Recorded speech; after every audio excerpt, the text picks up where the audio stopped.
এই হাদিসটা শোনেন, নবী সাল্লাল্লাহু আলাইহি ওয়াসাল্লাম একদিন ঘুম থেকে উঠলেন ভয়ে পেয়ে, আতঙ্কিত। নবীজি ভয়ে পেয়ে আতঙ্কিত হয়ে ঘুম থেকে উঠে বলছেন লা ইলাহা ইল্লাল্লাহ, লা ইলাহা ইল্লাল্লাহ। তখন তার স্ত্রী পাশে যিনি শুয়ে আছেন তিনি বলছেন নবী সাল্লাল্লাহু আলাইহি ওয়াসাল্লাম বলছেন ওয়াইলুল লিল আরব, ওয়াইলুল লিল আরব মিন শাররি ক্বাদ ইখতারাব। আরব জাতির জন্য ধ্বংস, আরব জাতির জন্য ধ্বংস। কি ভয়ঙ্কর ফিতনা ধেয়ে আসছে ওদের দিকে, কি ভয়ঙ্কর ফিতনা ধেয়ে আসছে। এবং তিনি হাতের ইশারা করে দেখালেন এইভাবে যে আজকে, নবীজি বলছেন 1400 বছর আগের কথা, 1445 বছর আগের কথা, 1445 বছর আগে নবীজি বলেছেন আজকে, ওই সময় আজকে ইয়াজুজ আর মাজুজের যে দেয়ালের কথা মনে আছে? জুলকারনাইনের সময় দেয়াল, এই দেয়াল এতটুকু পরিমাণ খুলে দেয়া হয়েছে, এতটুকু পরিমাণ খুলে দেয়া হয়েছে 1400 কত বছর আগে। তখন তার স্ত্রী বলছেন আনুহলিক ওয়াফিনা সালিহিন, আনুহলিক ওয়াফিনা সালিহিন ইয়া রাসূলুল্লাহ, আমাদের মধ্যে ভালো মানুষরা থাকা সত্ত্বেও কি আমরা ধ্বংস হয়ে যাব? আপনি যে বলছেন ওয়াইলুল লিল আরব, আরবদের জন্য ধ্বংস। নবীজি বলছেন নাম হ্যাঁ, নাম হ্যাঁ, ধ্বংস হয়ে যাবে। ইযা কাসুরাতিল খাবাস, যখন নগ্নতা, বেহায়াপনা, অশ্লীলতা সমাজে রন্ধ্রে রন্ধ্রে ছড়িয়ে পড়বে, তখন আলেম জালেম সব ধ্বংস হবে। এই হাদিসটা অকাট্য হাদিস বুখারী মুসলিমের, মানে এটা সহিহ, এটা বিষয়ে কোনো সন্দেহ নেই। তাহলে নবীজি 1445 বছর আগে বলছেন যে আরবদের জন্য ধ্বংস ধেয়ে আসছে, এবং দেয়াল এভাবে খুলে দেয়া হয়েছে। কাদের দেয়াল? ইয়াজুজ আর মাজুজ। আর ইয়াজুজ আর মাজুজের সাথে আরবদের ধ্বংসকে সম্পর্কিত করা হলো না? ইয়াজুজ আর মাজুজের সাথে আরবদের ধ্বংসকে সম্পৃক্ত করা হলো এবং বেহায়াপনাকে সম্পৃক্ত করা হলো, সরি, তাই না? বুঝতে পারছেন? আরব জাতির ধ্বংসের সাথে ইয়াজুজ মাজুজকে কানেক্টেড করা হলো এবং অশ্লীলতাকে, কি বলেন, অশ্লীলতাকে কানেক্টেড করা হলো। এখন আপনি চিন্তা করে দেখেন, সারা বিশ্বে পর্নোগ্রাফি কারা ছড়িয়ে দিয়েছে? বলেন দেখি। পর্নোগ্রাফি কি বেহায়াপনা না? সমাজের ইদা কাসুরাতিল খাবাস, যখন সমাজের রন্ধ্রে রন্ধ্রে বেহায়াপনা ছড়িয়ে পড়ে নাই? মিলান, হাদিসটা মিলান। সমাজের এই মেয়েদের, এই যে ফ্যামিনিস্ট রেভলিউশন কারা ছড়িয়ে দিয়েছে? ফ্যামিনিস্ট রেভলিউশন কারা ছড়িয়ে দিয়েছে? সমাজে মেয়ে ছেলে একসাথে চলবে একই পোশাকে কারা ছড়িয়ে দিয়েছে? সমাজে মেয়েদের বেপর্দায় চলার এই সংস্কৃতি কারা ছড়িয়ে দিয়েছে? মাদক আর সুদের সংস্কৃতি কারা ছড়িয়ে দিয়েছে? সবচেয়ে বড় কথা, free sex, open sex, free sex, জেনা, ব্যভিচার, পর্নোগ্রাফি, এগুলো কারা ছড়িয়ে দিয়েছে? এটাই ওই যে খুলে দেয়া হয়েছে। এটা আমার ব্যাখ্যা, এটা আমার বুঝ। পৃথিবীর এমন কোন রাষ্ট্র বাকি রাখে নাই তারা এগুলো ছড়াতে, এমন কোন রাষ্ট্র বাকি নেই। তাহলে সব জায়গায় ছড়িয়ে পড়বে না ইয়াজুজ মাজুজের ফিতনা? ছড়িয়ে পড়েছে। আল্লাহ সুবহানাহু ওয়া তাআলা আমাদেরকে খেলার ছলে সৃষ্টি করেন নাই, তাই করেছেন কি? আল্লাহ সুবহানাহু ওয়া তাআলা এই পুরো মহাবিশ্ব, আসমান জমিন, সাত আকাশ, এই পৃথিবী, জিন ও মানব জাতি, এই সবকিছুই একটা মহৎ বিশাল উদ্দেশ্যকে সামনে রেখে সৃষ্টি করেছে। আল্লাহ পাক কিন্তু খেলার ছলে এগুলো সৃষ্টি করেন নাই। আপনারা একটু আমার সাথে মনোযোগ দিবেন, তাহলে আলোচনা করে মজা পাওয়া যাবে ইনশাআল্লাহ।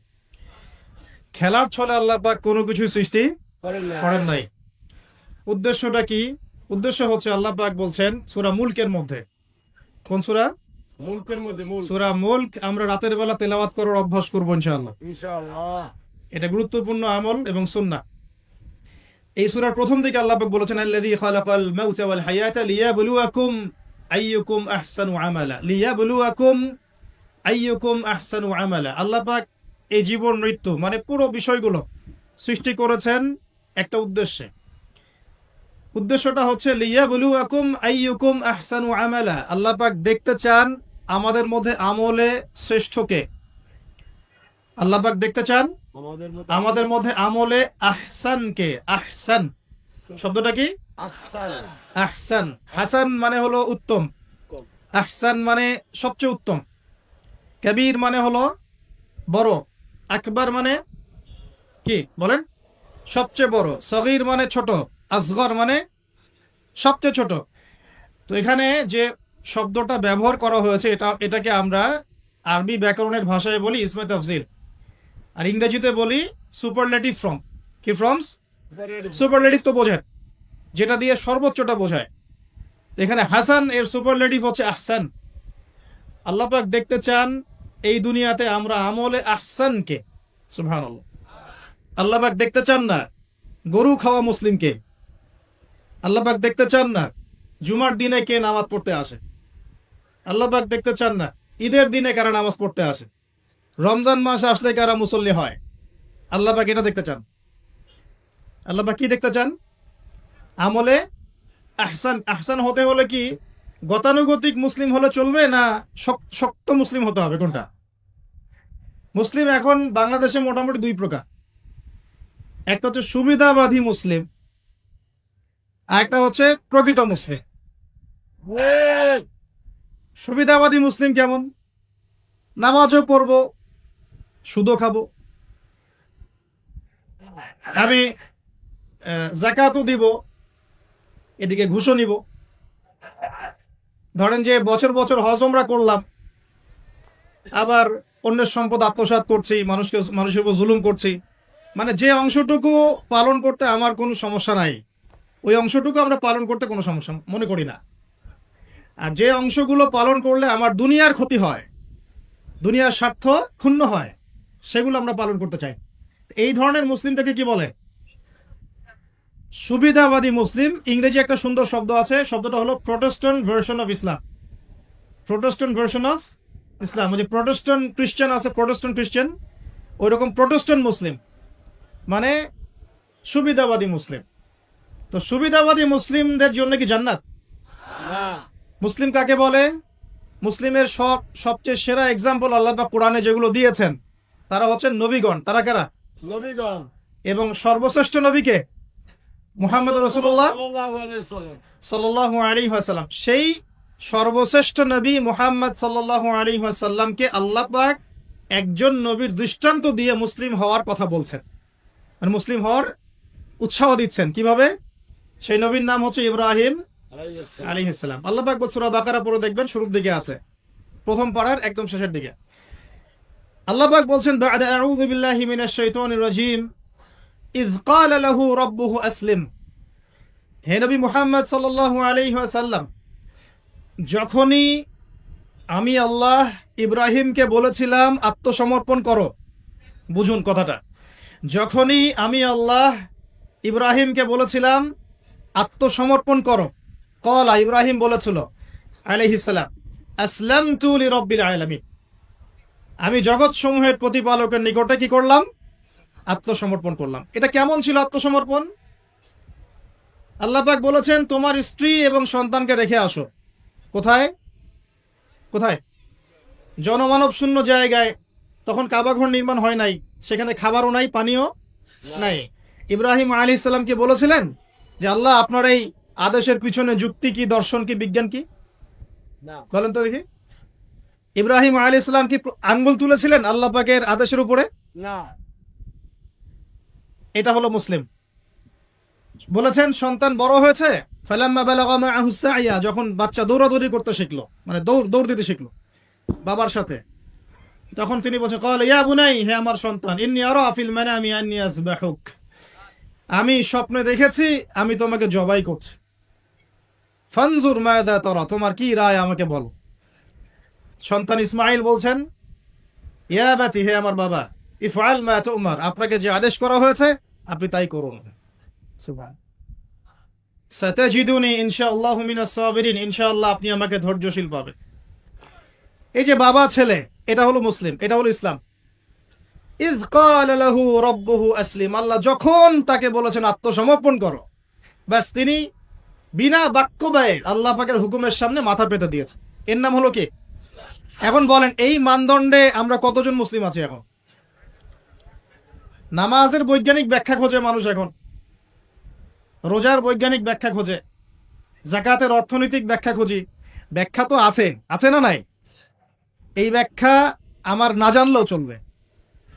ব্যাখ্যা আছে, ব্যাখ্যা মিলতে পারে, আবার আমার মানে সংকীর্ণ বুদ্ধিতে নাও আসতে পারে। তো আল্লাহ পাক হুকুম করেছেন, বাস যথেষ্ট আমার জন্য। আল্লাহ পাক হুকুম করেছেন তাওহীদ শিখতে হবে, শিখবো। আল্লাহ হুকুম করেছেন 5 ওয়াক্ত সালাত পড়তে হবে, পড়তে হবে। আল্লাহ পাক হুকুম করেছেন যদি আমাদের নেশাব পরিমাণ সম্পদ হয় যাকাত দিতে হবে, বাস দিতে হবে। আল্লাহ পাক মা বোনদেরকে হুকুম করেছেন বালেগা হয়ে গেলে কি করবে? বালেগা হওয়ার আগেও পর্দা করার সিস্টেম আছে, মানে চর্চা করতে হবে। মা বোনদেরকে পর্দা করতে বলেছেন, বাস পর্দা করতে হবে। আল্লাহ পাক বলেছেন সামর্থ্য হয়ে গেলে হজ করো। আল্লাহ পাক আমাকে আপনাদের সবাইকে হজ করার তৌফিক দান করুন। হজ করবে। আল্লাহ পাক বলেছেন যেখানে জুলুম হচ্ছে একে প্রতিহত করো, করতে হবে। প্রতিহত করার অর্থ এই নয়। প্রতিহত করার অর্থ কি? প্রতিহত করার কয়েকটা অর্থ থাকে। সামর্থ্য থাকলে হাত দিয়ে, সামর্থ্য থাকলে কি দিয়ে? আপনার কি সে সামর্থ্য আছে? বাস নাই। ওয়াইল্লাম ইয়াস্তাতি, যদি না পারো ফাবি কি লিসানিহি, ফাবি লিসানিহি, জবান দিয়ে কথা বলেন। আপনার কথা বলার স্বাধীনতা নাই? আছে তো? সত্যি আছে? মাশাআল্লাহ। আচ্ছা, তাহলে জবান দিয়ে বলবেন। তাহলে কি বলবেন? জবান দিয়ে বলবেন, যতদূর পারেন বলবেন। আর ওয়াইল্লাম ইয়াস্তাতি, যদি এটাও করতে না পারো তাহলে ফাবি কলবিহি, অন্তর থেকে ঘৃণা করো। ঘৃণা কি আছে? ওয়াবিযালিকা আদআফুল ওয়ালিযালিকা আদআফু মিনাল ঈমান, এটা হলো ঈমানের সবচেয়ে নিচু অংশ। এরপরে ঈমানের কোনো অংশ নাই। মানে অন্যায়, অবিচার, জুলুম, পাপাচার দেখেও যাদের মনের মধ্যে ঘৃণাও আসছে না, আমরা আর মুমিন নাই। সত্যি কথা, এটাই সত্য কথা। আমরা মানি আর না মানি, আল্লাহ পাকের শাস্তি আসার আগেই তওবা করে ফিরে আসা উচিত। আল্লাহ পাক তৌফিক দান করুন। তো ইসলাম বোঝাচ্ছিলাম যে দেখুন, যখন আল্লাহ পাকের যে হুকুম চলে আসবে তার সামনে আত্মসমর্পণ করার নাম কি? ব্যাস, এই হলো ইসলাম। এখন বলেন সত্যিকার অর্থে আমাদের সমাজে এই সুবিধাবাদী মুসলিমদের সংখ্যা বেশি না প্রকৃত মুসলিমদের সংখ্যা বেশি? আল্লাহ পাক বলেছেন আমাদেরকে প্রকৃত মুসলিম হতে। আল্লাহ পাক দেখতে চান, এই সৃষ্টির উদ্দেশ্য কি? আল্লাহ দেখতে চান সবচেয়ে শ্রেষ্ঠ মুসলিম কারা। সুবহানাল্লাহ, সুবহানাল্লাহ। আল্লাহ পাক আমাদেরকে শ্রেষ্ঠ মুসলিম হওয়ার তৌফিক দান করুন। এখন এই কাজটা তো সহজ না। কাজটা কি সহজ? কাজটা কিন্তু এত সহজ না। তো কাজটাকে সহজ করার জন্য আমরা আল্লাহর তৌফিক কামনা করি। আল্লাহ পাক আমাদের সবাইকে তৌফিক দান করুন। সর্বপ্রথম আল্লাহ পাক আমাদেরকে দান করুন আল্লাহ পাকের রহমত। আল্লাহ পাক আমাদেরকে দান করুন আল্লাহ পাকের মারেফত, আল্লাহ পাকের দ্বীনের বুঝ, নেক হায়াতের মধ্যে বরকত এবং সঠিক বেঠিক ভালো মন্দ বোঝার ক্ষমতা এবং হক চিনে গেলে তার উপর অটল থাকার তৌফিক। আল্লাহ পাক আমাদের সবাইকে এগুলো দান করুন। আমিন। এখন আজকের যে কথাটা বলতে চাচ্ছি যে আমরা যদি আমাদের জীবনটা কাজে লাগিয়ে আল্লাহ পাকের রেজামন্দি হাসিল করতে চাই, সমকালীন ফিতনাময় প্রেক্ষাপটটা আরো কঠিন বেশি। আগের প্রেক্ষাপটটা যতটা কঠিন ছিল, আস্তে আস্তে প্রেক্ষাপট কি হচ্ছে? আরো কঠিন হচ্ছে। যেমন পুরো বিশ্বের ক্ষমতা একসময় মুসলিমদের হাতে ছিল, এখন আছে কি? পুরো বিশ্বের অর্থনৈতিক চালিকা শক্তি একসময় মুসলিমদের হাতে ছিল, এখন কি আছে? পুরো বিশ্বের আপনার বিজ্ঞান প্রযুক্তি বলেন, সামরিক বিষয়গুলো বলেন, সেনাবাহিনী বলেন, হ্যাঁ, রাষ্ট্রীয় কাঠামো বলেন, খেলাফা বলেন, যত বড় বড় কথা শব্দগুলো, এগুলো একসময় মুসলিমদের হাতে ছিল। কাদের হাতে ছিল? এখন কি পুরো বিশ্বের কন্ট্রোল মুসলিমদের হাতে আছে? পুরো বিশ্বের অর্থনৈতিক কন্ট্রোল আছে? পুরো বিশ্বের পলিটিক্যাল কন্ট্রোল? পুরো বিশ্বের এই যে বড় বড় অস্ত্রশস্ত্রগুলো মুসলিমদের হাতে আছে? মিডিয়াগুলা, প্রযুক্তি? তো এখন প্রেক্ষাপট তাহলে আরো বেশি জটিল। তার উপরে আবার সামাজিক ফিতনা আছে, বেপর্দার ফিতনা আছে, সমকামিতা আছে, পর্নোগ্রাফি আছে, জুয়া আছে, কিশোর গ্যাং আছে, মাদকাসক্তের সয়লাভ আছে, বেপর্দা নারীদের সয়লাভ আছে, আছে না? মিডিয়ার প্রোপাগান্ডা আছে, জুলুম আছে, কত কি আছে। এই সবকিছু মিলায় এই যুগে তো চলা আরো কঠিন কিনা? এই যুগে চ্যালেঞ্জটা আরো কঠিন কিনা? এজন্যই এরকম একটা যুগের কথা বলে নবী সাল্লাল্লাহু আলাইহি ওয়াসাল্লাম সুসংবাদ দিয়েছেন আমাদের। কি সুসংবাদ? নবীজি বলছেন ইন্না মিন ওয়ারাকুম জামানা সাবরিন, বলেন সাল্লাল্লাহু আলাইহি ওয়াসাল্লাম, তোমাদের সামনে একটা কঠিন সময় আসছে, কঠিন সময়। উদাহরণ দিতে গিয়ে নবীজি বলছেন সময়টা এমন কঠিন যে হাতের মধ্যে আগুন ধরাটা যতটা কঠিন, হাতে ঈমান ধরে রাখা অত কঠিন হবে। আগুন ধরা কঠিন না সহজ? কঠিন আগুন ধরা কঠিন না সহজ? কঠিন নিঃসন্দেহে কঠিন। তাহলে ইমান ধরে রাখাটাও হবে ওই রকম কঠিন। তার মানে বুঝতে পারছি এখন আমরা যারা ইমান নিয়ে চলাফেরা করার দাবি করছি কিন্তু ওইরকম হিট ফিল করছি না, তাহলে ইমানও সমস্যা নাকি? আচ্ছা, নবীজি বলছে সুসংবাদ হচ্ছে ওই জামানাতে যদি তোমরা আমার সুন্নতের উপরে অটল থাকতে পারো, ভালো করে শোনেন দিনী ভাইরা, ওইরকম ফিতনাময় পরিবেশে কঠিন জামানায় যদি তোমরা আমার সুন্নত আমার আদর্শের উপরে অটল থাকতে পারো, আল্লাহ পাক তোমাদেরকে 50 জন শহীদ সাহাবীর নেকি দিবে ইনশাআল্লাহ। তাহলে আমাদের তো পথ পেয়ে গেলাম, আমরা কি এই সমাজ থেকে এখন পালিয়ে যাব, না এখানে থেকেই পরিবর্তনের চেষ্টা করব, কোনটা? ব্যাস আমাদের কাজও পেয়ে গেলাম।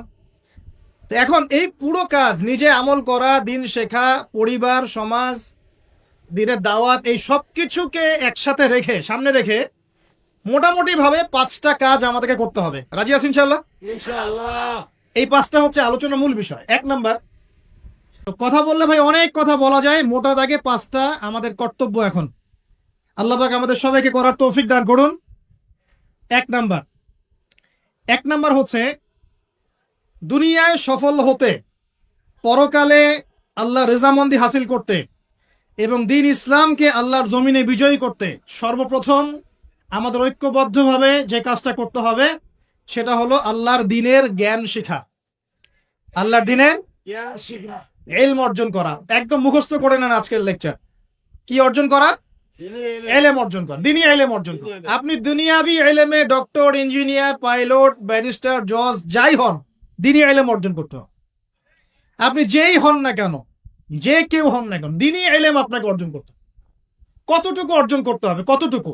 যতটুকু অর্জন করলে আমি শিরিক চিনতে পারি, তাওহীদ চিনতে পারি, আমি সুন্নত চিনতে পারি, বেদাত চিনতে পারি, আমি হালাল চিনতে পারি, হারাম চিনতে পারি, আমি হক চিনতে পারি, বাতিল চিনতে পারি, আমি ইমান ভঙ্গের কারণ জানতে পারি, আমি ওযু, গোসল, নামাজ, একামত, হ্যাঁ কালিমা, আমাদের এই যে বুনিয়াদী শিক্ষা, দ্বীন ইসলামের বুনিয়াদী শিক্ষা আমাকে অর্জন করতেই হবে। রাজি আছেন ইনশাআল্লাহ? ইনশাআল্লাহ।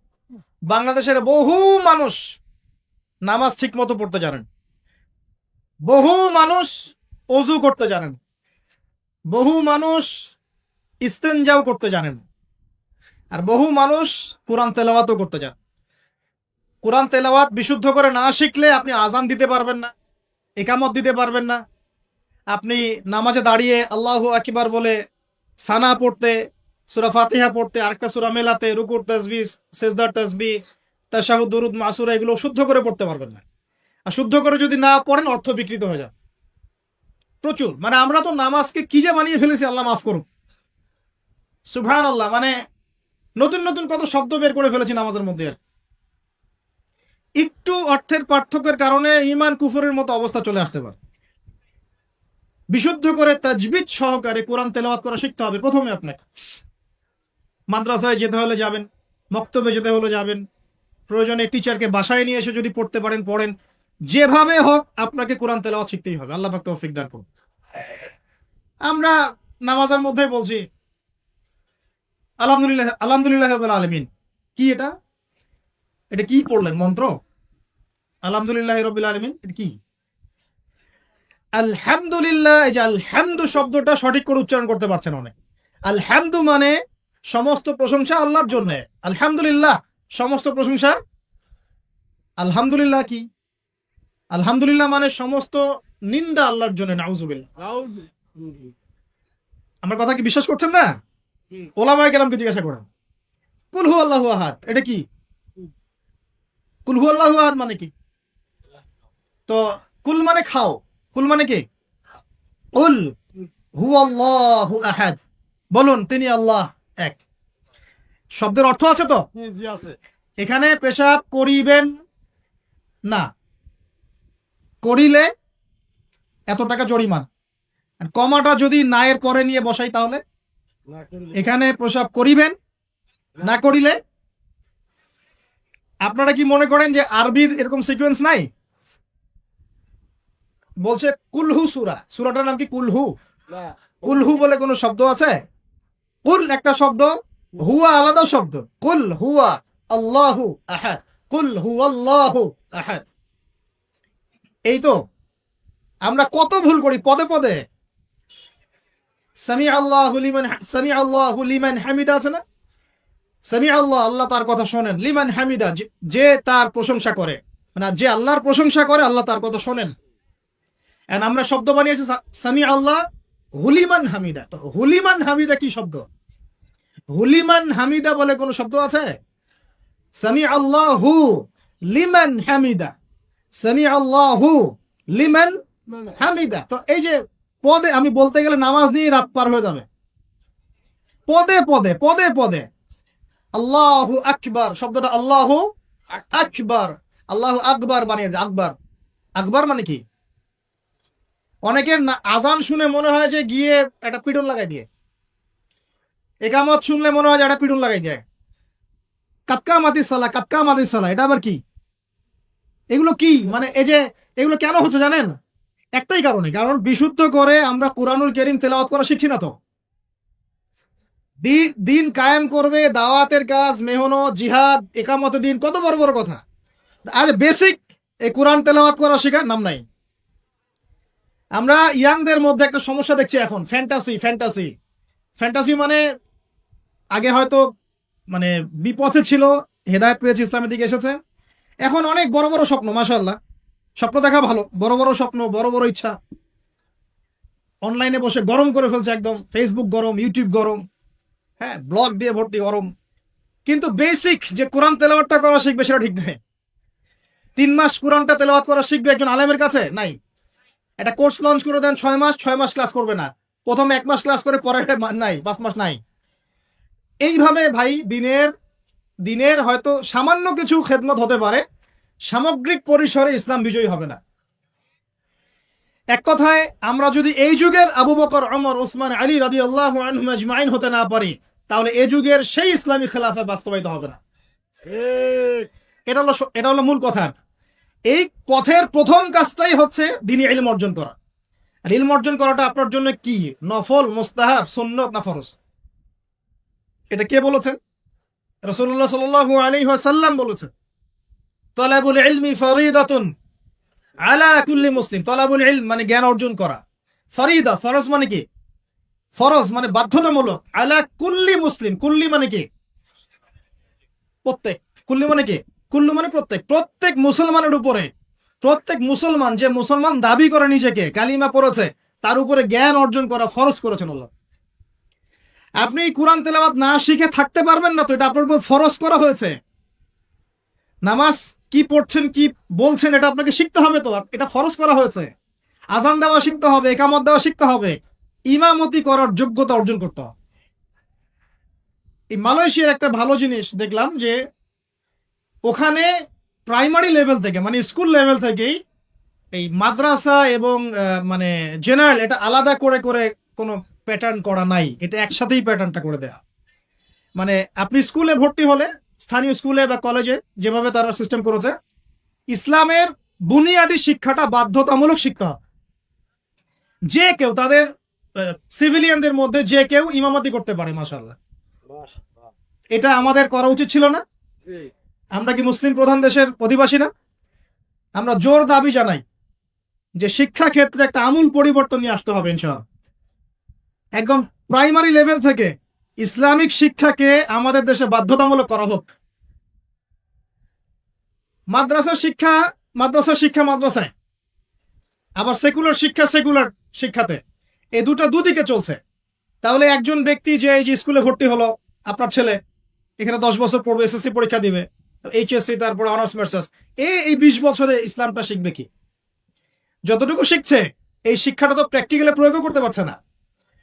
আর এই জায়গা থেকে যখন কেউ উঠে আসছে, তখন সে তো উম্মার দায়িত্ব নিতে পারছে না। তাহলে ব্যাপারটা কি এমন যে আমরা এদিকে শুধু দুনিয়ার চর্চা করব, আর মাদ্রাসা লাইনে যারা পড়ে তারা দিনের চর্চা করবে? দিন চর্চা করার, দিন পালন করার, প্রচার প্রসারের আমাদের কোনো অধিকার নাই? তাহলে এই শিক্ষাটা অর্জন করলে কি আমরা কি সবাই কি খারাপ হয়ে যাব? আমরা ইসলামিক শিক্ষা শুরু থেকে দেওয়ার চেষ্টা করি বাচ্চাদেরকে, প্রাইমারি লেভেল থেকে, আমাদের বাচ্চারা কি নষ্ট হয়ে যাবে? এই জিনিসটা আল্লাহ পাক আমাদের সমস্ত ঊর্ধ্বতন কর্তৃপক্ষদেরকে বোঝার তৌফিক দান করুন।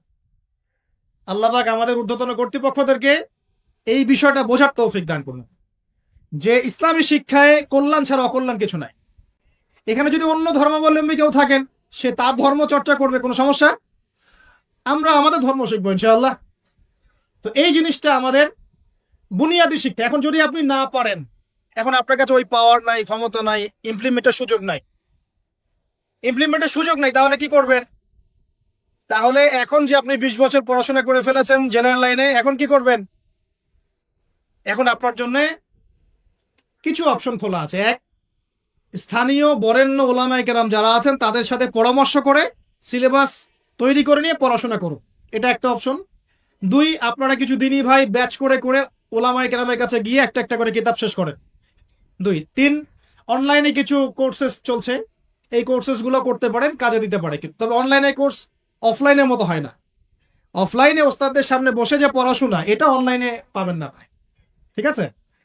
অথবা অথবা আপনার যদি সুযোগ থাকে তাহলে প্যাটার্ন চেঞ্জ করে এই প্যাটার্নে যেতে হবে। এগুলো ছাড়া তো আপনার সামনে কোনো অপশন খোলা নাই। আরেকটা অপশন হতে পারে যে আমরা যদি মাদ্রাসাগুলোতে এবং আমাদের শিক্ষা প্রতিষ্ঠানগুলোতে জেনারেলদের জন্য আরবির কোর্স আর মাদ্রাসা শিক্ষার্থীদের জন্য জেনারেল কোর্স রাখি, তাহলে উভয়ে শিক্ষিত হতে পারবে। যা মনে করেন এই ভাই মাদ্রাসায় পড়েছেন, মাশাআল্লাহ, তিনি মাদ্রাসার সব জ্ঞানই রাখেন আলহামদুলিল্লাহ, কিন্তু সায়েন্স, ইংরেজি, mathematics, science and technology, ICT এগুলোর জ্ঞান তার নাই, মনে করেন নাই, বা থাকলেও খুব সামান্য। এই সামান্যটা দিয়ে তিনি বিশ্বকে ডিল করতে পারছেন না, বিশ্বের চ্যালেঞ্জ মোকাবেলা করতে পারছেন না। তাহলে এই ভাই যদি 6 মাস 1 বছরের এই কোর্সগুলো করতে পারে, জেনারেল ডিপ্লোমা কোর্স, তাহলে তিনি উপকৃত হবেন কিনা? তাহলে তার জন্যই রাস্তা। আর এক ভাই মনে করেন যে ইউনিভার্সিটি শেষ করেছেন, 20 বছর পড়াশোনা করে ফেলেছেন, কিন্তু তিনি 20টা সূরা শিখতে পারেন নাই, নামাজ শিখতে পারেন নাই, ওযু শিখতে পারেন নাই। এখন এই ভাইকে কি করবেন? এই ভাইকে ইসলামিক কিছু ডিপ্লোমা কোর্সের আওতায় আনতে হবে, এনে অফলাইন বা অনলাইনে শিক্ষা দিয়ে তাকেও মানুষ করে গড়ে তুলতে হবে। এই তো, যদি আমরা চিন্তা করি, আমরা চিন্তা করতে হবে আমাদেরকে জাতি নিয়ে, বড় বড় কথা বললে হবে না তো। যুব সমাজের এখন যে অবস্থা, আপনি সামনে একটা ভয়ঙ্কর বিকলাঙ্গ যুব সমাজ দেখতে পারবো। মস্তিষ্ক বিকৃত হয়ে গেছে এদের মোবাইল ফোন দিয়ে। মোবাইল ফোন, পর্নোগ্রাফি, মেয়েদের ফিতনা, হারাম অ্যাফেয়ার্স, মাদক, জুয়া, টিকটক, এই করতে করতে এদের মস্তিষ্কর সুস্থতা নষ্ট হয়ে গেছে। আল্লাহর কসম করে বলছি, এরা সুস্থ না। একটা চিত্র খুব কমন দেখতে পারবেন, 10টা 20টা ছেলে গোল হয়ে বসে আছে ফোন নিয়ে, সবার মনোযোগ নিচের দিকে। ওয়ার্ল্ডে কি হচ্ছে, আসমানে কি হচ্ছে, জমিনে কি হচ্ছে, কোথায় মুসলিমদের উপর বোম পড়লো, কোনো ফিকিরই নাই ওর। আপনি মনে করেছেন যে এই যুব সমাজ আগামীতে দেশের হাল ধরবে? আমি হলফ করে বলতে পারি না কোনোদিন দেশের উপকার করতে পারবো। আপনি নষ্ট করে ফেলছেন যুব সমাজকে, নষ্ট করে ফেলছেন। এদেরকে সুস্থতার দিকে নিয়ে আসতে হলে ইসলামী শিক্ষার কোনো বিকল্প নাই, নামাজের কোনো বিকল্প নাই। এদেরকে সামাজিক কাজে লাগিয়ে দিতে হবে, সোশ্যাল কাজে, সামাজিক উন্নয়নমূলক কাজে, এই যে মানবতা সেবামূলক কাজে, প্র্যাকটিক্যাল কিছু কাজে, কিছু বানাও, কিছু করো, সায়েন্স নিয়ে ঘাটাঘাটি করো, কিছু প্রযুক্তি উদ্ভাবন করো, তোমরা কিছু করো। দেখেন আমরা যত কিছু ব্যবহার করি সবকিছু কিন্তু ইহুদি খ্রিস্টানদের। এই যে আমি যে মাইকে কথা বলছি, এই মাইকে ইসলামের বড় বড় কথা বলছি, এই মাইকটাও দেখা যাবে যে মুসলমান তৈরি করে নেয়। তাহলে এটা কি কাম্য ছিল? আর এই বিশ্বের যত শিক্ষার বুনিয়াদ, এই বুনিয়াদি শিক্ষা দিয়েছে মুসলিমরা।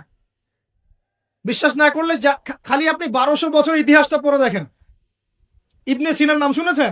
চিকিৎসা বিজ্ঞান দাঁড়িয়ে আছে ইবনে সিনার উপরে, নাম শুনে নেই? জাবির ইবনে হাইয়ানের নাম শুনেছেন? এই কেমিস্ট্রি না থাকলে আপনি ওষুধ তৈরি করতে পারবেন না। কেমিস্ট্রি না থাকলে কি পারবেন না? মেডিসিন তৈরি করতে পারবেন না। এটা দাঁড়িয়ে আছে কেমিস্ট্রি জাবির ইবনে হাইয়ানের উপরে, যাকে ইউরোপে বলে গ্যাবর ইবনে হাইয়ান। এরকম নাম প্রচুর আছে। আপনি এই যে ম্যাথামেটিক্সের কথা বলেন, জ্যোতির্বিদ্যার কথা বলেন, তারপরে প্রাণীবিদ্যার কথা বলেন, এই রক্ত সংবহন তন্ত্রের কথা বলেন, এক একটা সাবজেক্ট ধরে ধরে দেখেন, সবগুলার গোড়ার মধ্যে আমাদের মুসলিম মনীষীদের অবদান আছে। এমনকি এই যে পুরো বিশ্বের যে দর্শনগুলো চলছে, যত দর্শন, ফিলোসফিক্যাল থটস, আমরা ফিলোসফি পড়েছি, এই ফিলোসফিগুলোর গোড়ায় গিয়ে আপনি দেখবেন সব মুসলিম দার্শনিকদের নাম লেখা আছে। আমরা ইমাম গাজালির নাম জানি না, ইবনে রুশদের নাম জানি না। হ্যাঁ, আমরা অনেক কিছু জানি না। আসলে আমরা শেকড় ভুলে গেছি। বিশ্বাস করেন আমরা এই যে প্রযুক্তি, মোবাইল ফোন, টিকটক, মেয়েদের পিছনে ঘুরতে ঘুরতে, অ্যাফেয়ার, বাইক চালানো, আমরা আমাদের জীবনের লক্ষ্যই ভুলে গেছি। আল্লাহ পাক আমাদের যুব সমাজকে তাদের জীবনের লক্ষ্য বোঝার তৌফিক দান করুন। ভাই, আল্লাহ পাক আপনাকে এমনি এমনি সৃষ্টি করেন নাই, আমাকে এমনি এমনি সৃষ্টি করেন নাই। আল্লাহ পাক চান আমাদের কাছে আমরা যেন তার দ্বীনের জ্ঞান অর্জন করি এবং এই জ্ঞান অনুযায়ী আমল করি। এই আমলটা সমাজে ছড়িয়ে দেই, ইসলামের দাওয়াতের মেহনত ছড়িয়ে দেই, যাতে একটা সময় হলেও যেন আল্লাহর জমিন, আল্লাহ দিন কায়েম হয়। এটা আল্লাহ পাক চান আমাদের কাছে। আল্লাহ পাক আমাদেরকে এই জন্য সৃষ্টি করেন নাই যে একটা মেয়ের জন্য আত্মহত্যা করে ফেলবেন। একদম একটা একটা মোবাইল ফোন একটা মেয়েকে কিনে দিয়েছেন, তার জীবন নষ্ট করে ফেলছে।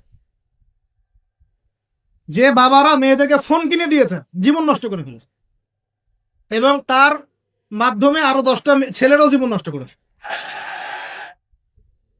আর সত্যি কথা বলছি, এখন আমরা তো ঢাকা শহরে থাকি, মানে এখানে ছেলেদের চেয়ে মেয়েরা বেশি পথ। হ্যাঁ, খুব ভালো লাগে ওদের। কি ভালো লাগে? একটা ছেলের সাথে বাইকে করে ঘুরবে, টাকা খসাবে, এখানে ওখানে ডেট করবে, আস্তে আস্তে। এগুলোতে খুব মজা পায়। এগুলোর জন্য কি তাকে সৃষ্টি করা হয়েছে? আপনি বলেন, এই মেয়েদেরকে আপনি যখন ঘরে নিয়ে আসবেন, আমি নারী বিদ্বেষী কথা বলছি না, নারীদেরকে আমরা অনেক অনেক সম্মান করি, অনেক শ্রদ্ধা করি। আর আমাকে জন্ম দিয়েছেন একজন নারী, আমাকে দিনের পথে চলতে আত্মবিশ্বাস যোগায় পিছন থেকে ঘরের নারী যোগায় কিনা। আমার নিজের কন্যা সন্তান আছে, আমরা মেয়ের বাবা। কিন্তু এখন যে টিকটক জেনারেশন মেয়েদেরকে আপনি তৈরি করছেন, ফোন হাতে তুলে দিয়ে ডেটিং করছে, বাইকের পিছনে ছেলের সাথে ঘুরছে, এখানে ওখানে ফ্রি ওপেন সেক্স করছে, কোনোদিন ধর্ষণের শিকার হচ্ছে। এই মেয়েদেরকে ঘরে নিয়ে আসার পরে এদের গর্ভ থেকে কি আপনি ইসমাইলের মতো সন্তান পাবেন? এদের সাথে তোমরাও দেখা যায় যে অনেক সময় প্রেম করতে ভালো লাগে, এই মেয়েদেরকে কেউ বিয়ে করবে না। এ ধরনের নারীদের সাথে মানুষ প্রেম করতে মজা পায়, কেউ সম্মান করে বিয়ে করতে চায় না। করলেও দেখবেন 2-1 বছরের মধ্যেই নাই সেই সম্পর্ক, গায়েব। তো অনেক দূর চলে আসলাম, এত দূর আসতে চাইনি, কথার পিঠে চলে আসলো যে সমস্যা হচ্ছে গোড়ায় আমরা আমাদের যুবক যুবতী, আমাদের ছেলে মেয়েদেরকে দিনই বুনিয়াদি ইসলামী শিক্ষা দিচ্ছি না। এটা শিক্ষা দেওয়ার দায়িত্ব প্রত্যেক পিতার, প্রত্যেক মাতার। সে মাদ্রাসায় পড়ুক আর জেনারেল লাইনেই পড়ুক, আপনাকে শিক্ষা নিশ্চিত করতে হবে। কিভাবে করবেন এই হেডেক এখন আপনার, আমার আর হেডেক নাই, আমি দিয়ে দিলাম হেডেক আপনাকে। এই হেডেকটা আমার মাথায় ছিল, আপনাকে দিয়ে দিলাম, আপনি চিন্তা করেন কিভাবে করবেন। এখন পারলে অফলাইনে করেন, না হলে অনলাইনে করেন। অনলাইনে, আচ্ছা আলোচনা চলে আসছে, একটা কথা বলে দিই, অনলাইনে অনেক রকম কোর্সেস চলছে। তবে আমি নিয়াত করেছি ইনশাআল্লাহ, আমি আরো কয়েকজন ওলামায়ে কেরামদের সাথে পরামর্শ করেছি এবং এখনো করে যাচ্ছি। কমপক্ষে বরেণ্য 8 থেকে 10 জন স্কলার বা আলেমদেরকে নিয়ে অনলাইনে ইনশাআল্লাহ আমরা একটা মাদ্রাসা খুলবো ইনশাআল্লাহ। এটা অফলাইন না, অনলাইন মাদ্রাসা। অনলাইন মাদ্রাসা আমি নাম দিয়েছি তহা জিন্নুরাইন ইসলামিক অনলাইন মাদ্রাসা। আমি দোয়া করি আল্লাহর কাছে, আল্লাহ পাক যেন এই মাদ্রাসাকে কবুল করেন। এর ওসিলা করে আল্লাহ পাক লক্ষ লক্ষ কোটি কোটি যুবককে দ্বীনের জ্ঞান শেখার তৌফিক দান করেন, যুবতীদেরকে দান করেন, আমাদের ছোট ছোট সোনামণিদেরকে দান করেন। যারা অফলাইনে দিন শিখতে পারছে না, আল্লাহ যেন অনলাইনে শেখার তৌফিক দান করেন। তো এখানে বেশ কয়েকটা লেভেলে বেশ কয়েকটা কোর্স লঞ্চ করা হবে ইনশাআল্লাহ। যেমন বাচ্চাদের জন্য বুনিয়াদি নুরানি কোর্স। আপনার বাচ্চা আছে ছোট, 4 বছর 5 বছর বয়স, ভর্তি করায় দিলেন, নুরানি কোর্স করবে, কোরআন তেলাওয়াত করা শিখবে। এরপরে একটা হিপসের কোর্স, আপনি অনলাইনেই হিপস করবেন। যাদের বয়স 10 বছর হয়ে গেছে, 12 বছর 15 বছর, অনলাইন হিপস করবে। আপনি চাইলে আপনার বয়স যদি 30-40 হয়, আপনিও করতে পারবেন, তো আপনার ব্যাচটা আলাদা হবে। এরপরে হচ্ছে আমাদের জেনারেল ভাইদের জন্য, জেনারেল শিক্ষিত তিনি ভাইদের জন্য ইসলামিক ডিপ্লোমা কোর্স। এটা কেমন? এখানে 4-5টা লেভেল থাকবে। লেভেল 1 মনে করেন, এখানে আপনার বুনিয়াদি জিনিস, আপনার আকীদা, আপনার কোরআন তেলাওয়াতের জ্ঞান, আপনার দৈনন্দিন জিকির আজগার, নামাজ, আপনার হাদিসের মধ্যে ফয়জুল কালামের মতো বই, ঠিক আছে, ইসলামের ইতিহাস, তারপরে ফিকহের মধ্যে ফিকহুল মুয়াসসার, এই ধরনের বই। মানে প্রাথমিক বুনিয়াদি যে জ্ঞানটুকু মাদ্রাসা দেয়া হয়, এটা ইনশাল্লাহ শিখবেন। এটা শেষ করার পরে যাবেন লেভেল 2। লেভেল 2 তে গিয়ে আরো হাই ক্লাস কিছু বই পাবেন, ওখানে আরো কিছু সাবজেক্ট অ্যাড হবে, ইসলামিক পরিবার, ইসলামিক অর্থনীতি, ঠিক আছে, ইসলামিক জিওপলিটিক্স, এসক্যাটোলজি, এরকম কিছু সাবজেক্ট আসবে ইনশাআল্লাহ। এটা দিয়ে আবার কপি করে সবাই বানানো শুরু করে দিয়েন না, আমি তো বলে দিচ্ছি। আর বানালে আলহামদুলিল্লাহ, কোনো সমস্যা নাই, এটাও দিনের খেদমত হবে ইনশাআল্লাহ। একজনকে দেখে যদি আরো 10 জন শেখে, সমস্যা কোনো সমস্যা? এভাবে লেভেল 3 তে গিয়ে আপনি মাদ্রাসায় যেগুলো নাহু, হেদায়েতুন নাহু, হেদায়া কুদুরি, এই ধরনের বইগুলো পড়ানো হয়, এগুলো শিখবেন ইনশাআল্লাহ। শেষ লেভেলে গিয়ে আপনি জালালাইনের মতো তাফসীর শিখবেন ইনশাআল্লাহ। মানে একজন মৌলানা সাহেব বলতে বোঝাচ্ছি, আমি তো আপনাকে ফকিহ বা মুফতি বা মুহাদ্দিস এরকম লেভেলের কথা বলছি না। একজন আলেম, একজন জাননেওয়ালা, বুঝওয়ালা মানুষ যতটুকু দিনের জ্ঞান অর্জন করেন ইনশাআল্লাহ, এই জ্ঞানটুকু আপনি লেভেল 1, 2, 3, 4, 5 এভাবে আপনি অর্জন করবেন ইনশাআল্লাহ। এভাবে যদি আমরা পুরো বাংলা ভাষাভাষীদের মধ্যে পুরো ওয়ার্ল্ড ওয়াইড এটাকে ছড়াতে পারি ইনশাআল্লাহ, আগামী 5 বছরের মধ্যে আমরা আশাবাদী কমপক্ষে 1 লক্ষ মানুষ তো দিন শিখবেন ইনশাআল্লাহ। আল্লাহ পাক আমাদেরকে তৌফিক দান করুন। এবং এগুলো হবে খুব স্বল্প মেয়াদি, 6 মাস, 4 মাস, 6 মাস এরকম কোর্স, যাতে আপনি বিরক্ত না হন। কারণ আমি অভিজ্ঞতা থেকে দেখেছি 1 বছরের কোর্স মানুষ করতে চায় না। দিনী বোনদের জন্য কোর্স থাকবে, এবং দিনী বোনদের ক্লাস নেবেন মহিলা টিচাররা ইনশাআল্লাহ। দিনী বোনদের ক্লাস নেবেন মহিলা টিচাররা ইনশাআল্লাহ। যদি কেউ প্যারেন্টিং নিয়ে কোর্স করতে চান, প্যারেন্টিং কোর্স থাকবে, সন্তান প্রতিপালন। যদি কেউ পরিবার নিয়ে কোর্স করতে চান, ফ্যামিলি ডেভেলপমেন্ট কোর্স থাকবে। ইসলামিক ইকোনমিক্স নিয়ে কোর্স করতে চান, ইসলামিক ইকোনমিক্সের কোর্স থাকবে। ইসলামিক ফাইন্যান্স শিখতে চান, সেটা থাকবে ইনশাআল্লাহ। এক একটা ডিপার্টমেন্টের এক একটা কোর্স নিয়ে আমরা এই মাদ্রাসা লঞ্চ করবো ইনশাআল্লাহ। ইনশাআল্লাহ। আল্লাহ পাক এটাকে কবুল করুন, আমিন। আমিন। এবং এর পাশাপাশি এই সিলেবাসগুলো আমি নিয়াত করেছি উন্মুক্ত করে দিব। যে কোনো প্রতিষ্ঠান, দিনী প্রতিষ্ঠান, সেটা হোক ইসলামিক স্কুল বা ইসলামিক কলেজ বা মাদ্রাসা, তারা যদি এই কোর্সগুলো করতে চায়, করাতে চায়, সিলেবাস নিয়ে তারা লঞ্চ করতে চায়, ইনশাআল্লাহ তাদের জন্য উন্মুক্ত করে দেওয়া হবে ইনশাআল্লাহ, যাতে করে সারা দেশের বিভিন্ন জায়গায় কোর্সগুলো ছড়িয়ে পড়ে। আমি জ্ঞানতাত্ত্বিক কথা এজন্য বললাম বেশি করে, প্রথম ফরজ আপনার উপরে ইকরা বিসমি রাব্বিকাল্লাযী খালাক। এখন চিন্তা করেন, হেরা গুহায় নবী সাল্লাল্লাহু আলাইহি ওয়াসাল্লাম বসে আছেন, জিবরাইল আলাইহিস সালাম এসে তার সামনে প্রথম যে আয়াতটা ওহী করলেন, সেই আয়াতটা নামাজের আয়াত ছিল না, সেই আয়াতটা যাকাতের আয়াত ছিল না, সেই আয়াতটা রোজা রাখো আয়াত ছিল না, এমনকি মূর্তি পূজা করো না এমনও ছিল। কি ছিল ভাই? ইকরা, আপনি পড়ুন, আপনি পড়ুন, হে নবী আপনি পড়ুন। নবীজি কিন্তু পড়তে জানতেন না, আপনারা জানেন কি? জি। নবী সাল্লাল্লাহু আলাইহি ওয়াসাল্লাম কিন্তু লিখতে পড়তে জানতেন না। জানতেন না। আল্লাহ পাক এমন একজন মানুষকে সুবহানাল্লাহ শেষ নবী করেছেন, যিনি লিখতে জানতেন না, পড়তে জানতেন, যাতে কাফেররা এই অপবাদ দিতে না পারে তুমি আগের কিতাবগুলো থেকে দেখে দেখে লিখে নিয়ে আসছো। সুবহানাল্লাহ, আল্লাহু আকবার। তো নবী সাল্লাল্লাহু আলাইহি ওয়াসাল্লাম বলেন, মা নবী ক্বারি, আমি তো পড়তে জানি না। তিনি কি বলছেন? সহিহ বুখারী খুলে দেখেন, দ্বিতীয় হাদিসটা, মা নবী ক্বারি, আমি তো পড়তে জানি না। তারপরেও জিবরাইল আলাইহিস সালাম বলেন, ইকরা, আপনি পড়ুন, বিসমি রাব্বিকাল্লাযী খালাক, আপনার রবের নামে যিনি আপনাকে সৃষ্টি করেছেন। সুবহানাল্লাহ। সর্বপ্রথম এই জ্ঞানতাত্ত্বিক বিপ্লব হয়েছে মক্কার মাটিতে, তখনই আবু বকর, ওমর, ওসমান, আলীর মতো সাহাবী তৈরি হয়েছে। জ্ঞান ছাড়া শুধু বড় বড় কথা দিয়ে আর জ্ঞানহীন আমল দিয়েও কোনো কাজ নাই। জ্ঞানহীন আমল দিয়ে কিন্তু খুব একটা কাজ হয় না। আপনি হয়তো মনে করছেন যে আমি ইমাম সাহেবকে জিজ্ঞাসা করে নেবো, ব্যাস হয়ে গেল। কিন্তু জ্ঞান অর্জন করে আমল করার যে স্বাদ, আর জ্ঞানহীন আমলের স্বাদ কখনো এক না। শুধু একটা হাদিস শোনা যান যে মেসওয়াক করি আমরা, যে দাঁত ব্রাশ করি, মেসওয়াক করি, যে ব্যক্তি মেসওয়াক করে এটা আল্লাহর কাছে অনেক বেশি পছন্দের। আল্লাহ পাক ভালোবাসেন মেসওয়াক করনেওয়ালাকে। এটা যখন আপনি জানলেন, এরপর যখন আপনি ব্রাশ করতে যাবেন, মেসওয়াক করতে যাবেন, আমলে স্বাদ পাবেন না? অজু করলে গোনাগুলো ঝরে যায়, যখন আপনি জানলেন যে অজু করলাম, আমার অঙ্গ দিয়ে গোনা ঝরে যাচ্ছে, এটা ফিল করে অজু করলে স্বাদ পাবেন। নামাজে দাঁড়িয়ে আছেন, নামাজের প্রত্যেকটা শব্দ যদি আস্তে আস্তে পড়েন, ধীরে ধীরে অর্থগুলো বোঝার চেষ্টা করেন, নামাজের স্বাদ পাবেন। শুধু হাতটা তুলে শেষ রাতে আল্লাহকে বললেন যে আল্লাহুম্মা আতিনা ফিদ দুনিয়া হাসানা ওয়া ফিল আখিরাতি হাসানা ওয়া কিনা আযাবান নার। আল্লাহ, আমাদেরকে দুনিয়াতে আপনি কল্যাণ দেন এবং পরকালেও কল্যাণ দেন। আল্লাহ, আমাদেরকে জাহান্নামের আগুন থেকে বাঁচান। এই যে ফিলিংস, এটা আপনি না বুঝে পড়লে পাবেন। না বুঝে পড়লে একটা চর্চা, প্র্যাকটিস হয়, কিন্তু রুহানিয়াত আসে না। তো প্রিয় দিনী ভাইরা, এই জন্য শিক্ষা, জ্ঞান, দিনী ইলম অর্জন সবার আগে। আল্লাহ পাক আমাদের সবাইকে দিনী ইলম অর্জনের তৌফিক দান করুন। অনলাইন মাদ্রাসা খুললে ভর্তি হবেন তো ইনশাল্লাহ? আচ্ছা, আরো বড় বড় চমক আসবে ইনশাল্লাহ। এমন কিছু স্কলারের চেহারাও ইনশাল্লাহ দেখবেন যাদের যাদের ওয়াজ শোনার জন্য আপনি লক্ষ টাকা দিয়ে ভাড়া করে হেলিকপ্টারে নিয়ে আসেন। ইনশাল্লাহ, ইনশাল্লাহ। আল্লাহ পাক আমাদের দিনী খেদমতগুলো কবুল করুন। আমি 1 নাম্বার আলোচনা শেষ। 2 নাম্বার আলোচনা করলে এক দিয়ে শেষ হয়ে যাবে রাত। শিখলাম কি? দিনী ইলম অর্জন করতেই হবে, এটা নফল মুস্তাহাব কিছু নয়। এটা কি? যেভাবে পারেন সেভাবে করবেন। রাজি আছেন ইনশাআল্লাহ?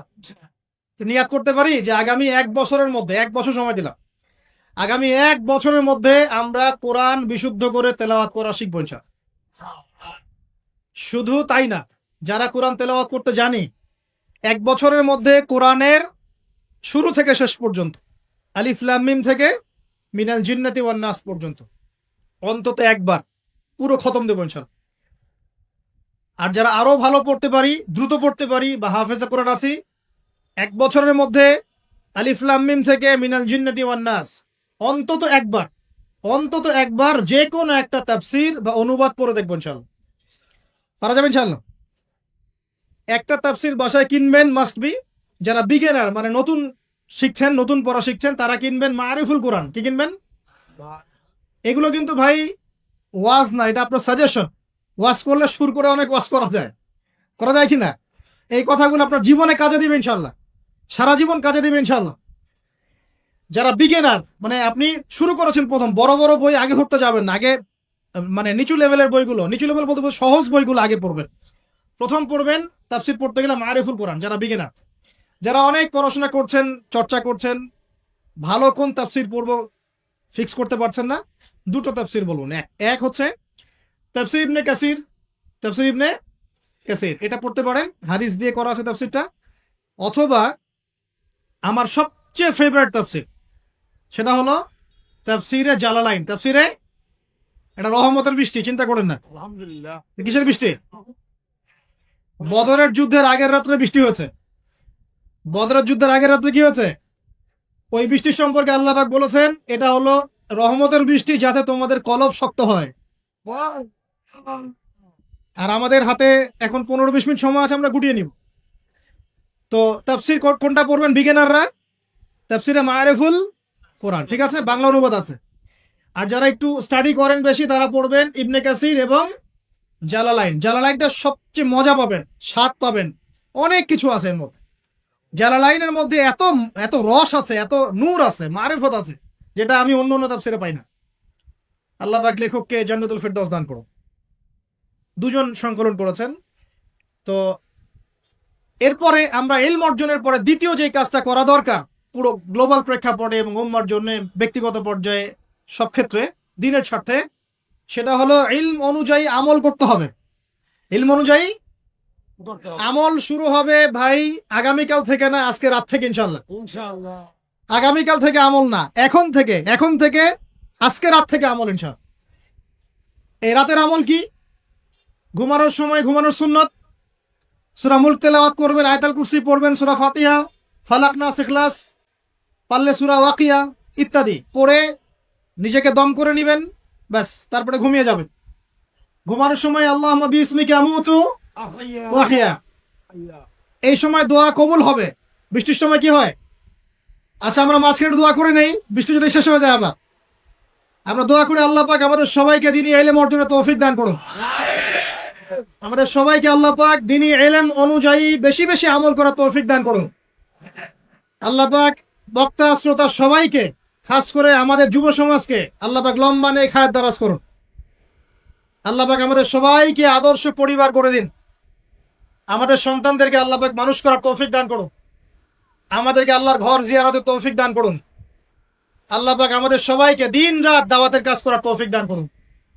আল্লাহ পাক আমাদের সবার মধ্যে যে অসুস্থতাগুলো আছে, সমস্ত অসুস্থতা আল্লাহ দূর করে দিন। আল্লাহ পাক আমাদের হায়াতে রিজিকে বরকত দান করুন। আল্লাহ পাক আমাদের মা বোনদেরকে পর্দায় থাকার তৌফিক দান করুন। আল্লাহ পাক আমাদের সমাজ, আমাদের রাষ্ট্র, আমাদের প্রশাসন, আমাদের সরকার সবাইকে হেদায়েত করুন। আল্লাহ পাক আমাদের মধ্যে আপোষে মিল মহব্বত দান করুন। আল্লাহ পাক আমাদেরকে আল্লাহর জমিনে আল্লাহর দিন কায়েমের তৌফিক দান করুন। 2 নাম্বার কাজ ইলম অনুযায়ী আমল করা। ইলম অনুযায়ী আমল শুরু হবে কালকে থেকে, এখন থেকে। আমল করা মানে হচ্ছে এক কথায় আমাদের জীবনের প্রতিটা কাজ রাসূলুল্লাহ সাল্লাল্লাহু আলাইহি ওয়াসাল্লামের সুন্নাহ মাফিক করবো ইনশাআল্লাহ। রাজি আছি তো ইনশাআল্লাহ? এই ঘুম থেকে শুরু হবে। আপনার ঘুমটা এখন সুন্নাহ মাফিক হবে, আমারটা কিন্তু হবে না। এই যে রাত্রে করে আমরা জার্নি করছি, এটা সুন্নাহ মাফিক হচ্ছে না। আল্লাহ কাছে মাফ চাই, আল্লাহ পাক ওজর দেখবেন ইনশাআল্লাহ। তবে অভ্যাস করবেন এশার নামাজের পরেই কি করতে, ঘুমাতে, যাতে করে তাহাজ্জুদে আপনি উঠতে পারেন। ওই বরকতময় সময় আল্লাহ পাক প্রথম আকাশে নেমে আসেন। কিভাবে নেমে আসেন এটা বোঝার বা জানার দরকার নাই আমার। আল্লাহ পাকের রহমত নেমে আসে। আল্লাহ রাব্বুল আলামিন আহ্বান করতে থাকেন, কে আছো আমার কাছে কিছু চাইবে আমি তোমাকে দিব, কে আছো আমাকে ডাকবে আমি তোমার ডাকে সাড়া দিব, কে আছো আমার কাছে ক্ষমা চাইবে আমি তোমাকে ক্ষমা করে দিব। আমরা তখন ঘুম, মাশাআল্লাহ। কারণ আমরা টিকটক চালিয়েছি 3টা পর্যন্ত, ফেসবুক ইউটিউবিং করেছে 2:30 3টা পর্যন্ত। শেষ রাত্রে আল্লাহ পাক যখন নেমে আসে আহ্বান করেন, নাফরমান গাফেল বান্দা আমরা ঘুমিয়ে থাকি। আস্তাগফিরুল্লাহ। অথচ ওই সময়ে যে দোয়াই করা হবে আল্লাহ কবুল করবেন ইনশাআল্লাহ। আমাদের দোয়ার অভাব, কত দোয়া, কত চাওয়া। চাওয়ার জন্য হুজুরের কাছে আসতে হয় না, চাওয়ার জন্য শেষ রাত্রে জায়নামাজে দাঁড়িয়ে যান, আল্লাহ কবুল করবেন ইনশাআল্লাহ। শেষ রাত্রে যদি আমরা জাগতে না পারি আমাদের দ্বারা দিন কায়েম হবে না ভাই।